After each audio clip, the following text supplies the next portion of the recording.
జయశంకర్ భూపాలపల్లి జిల్లా కాళేశ్వరం సరస్వతి పుష్కరాలకు వస్తున్న భక్తుల కోసం రాష్ట్ర ప్రభుత్వం హెలికాప్టర్ జాయ్ రైడ్స్ ప్రవేశపెట్టింది.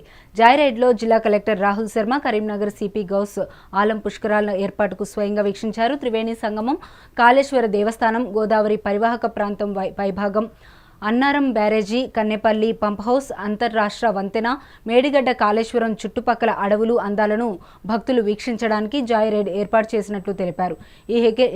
ఈ హెలికాప్టర్లో సామర్థ్యం 6 ప్రయాణికులు కాగా ఒక్కరికి 4,500 రూపాయలు నిర్ణయించారు.